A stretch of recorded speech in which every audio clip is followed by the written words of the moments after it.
भारत के 7 ऐसे मुस्लिम नेता जिन्हें धोखे से बहुत ही बेदर्दी से मरवा दिया गया। एक नेता जिसे मारने की सुपारी खुद प्रशासन ने दी और एक नेता तो ऐसा भी जिसकी हत्या का आरोप सीधा मुख्यमंत्री पर लगाया गया। नंबर 7, बाबा सिद्दीकी। मुंबई में चुनाव से कुछ ही दिन पहले गोलियों की बौछार ने सब कुछ खत्म कर दिया। पुलिस ने कहा मामला गैंगवार का है, लेकिन जो लोग सियासत की चालें समझते हैं उन्हें ये टाइमिंग कुछ ज्यादा ही फिल्मी लगी।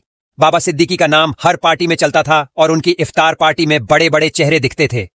अचानक हुई मौत ने यह सोचने पर मजबूर कर दिया कि क्या यह सिर्फ क्राइम था या किसी ने वोटों की गिनती से पहले ही हिसाब बराबर कर लिया। नंबर 6, मुख्तार अंसारी। जेल में बैठे बैठे अचानक तबीयत बिगड़ी और फिर खबर आई कि मुख्तार अंसारी अब नहीं रहे। रिपोर्ट में दिल का दौरा बताया गया, लेकिन जो लोग उन्हें करीब से जानते थे वो इस कहानी को अधूरी मानते हैं और दावा करते हैं कि मुख्तार को जहर दिया गया। उनका नाम भले ही अपराध से जुड़ा रहा हो, लेकिन राजनीति में उसकी पकड़ किसी मंत्री से कम नहीं थी। मौत के बाद सवाल उठे कि क्या ये वाकई बीमारी थी या किसी ने धीरे धीरे सिस्टम से बाहर करने की स्क्रिप्ट पहले ही लिख दी थी। नंबर 5, अतीक अहमद। टीवी कैमरे के सामने पुलिस की मौजूदगी में सिर में गोली, ऐसा मंजर देश ने पहले कभी नहीं देखा। अतीक का नाम भले ही गैंगस्टर के तौर पर चलता रहा, लेकिन जिस तरह से उन्हें मारा गया वो किसी फिल्मी सीन से कम नहीं था। लोग ये सोचते रह गए कि जो मारा गया क्या उसके साथ ऐसा होना चाहिए था। कैमरे ने सब रिकॉर्ड किया, लेकिन इंसाफ फिर भी नहीं मिला। ये एनकाउंटर नहीं, एक पब्लिक तमाशा था जिसमें सिस्टम ने खुद को ही एक्सपोज कर दिया।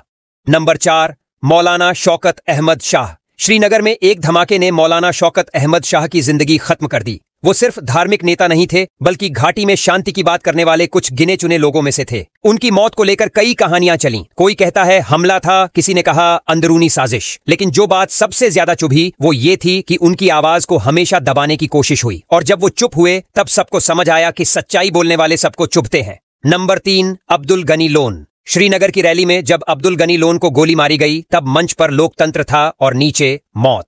वो बातचीत के पक्ष में थे और शायद यही बात कुछ लोगों को नागवार गुजरी। उनकी हत्या ने कश्मीर की राजनीति को 2 हिस्सों में बांट दिया, एक जो बंदूक से डरते हैं और एक जो बंदूक से बोलते हैं। लोन साहब की मौत ने यह साफ कर दिया कि यहां सुलह की बात करने वाला सबसे पहले निशाने पर आता है। नंबर 2, मिरवाइज मोहम्मद फारूक। सन 1990 में अपने ही घर में मारे गए और उनकी मौत ने घाटी को हिला दिया। वो धार्मिक नेता थे, लेकिन उनकी राजनीतिक पकड़ भी कम नहीं थी। उनकी हत्या ने एक पूरा दौर बदल दिया जहां अब कोई खुलकर बोलने से डरता है। फारूक साहब की मौत को लेकर आज तक कोई साफ जवाब नहीं मिला। लेकिन एक बात सब मानते हैं कि उनकी सोच और पॉपुलैरिटी कुछ लोगों को रास नहीं आई और इसलिए उन्हें हमेशा के लिए चुप करा दिया गया। नंबर 1, एहसान जाफरी।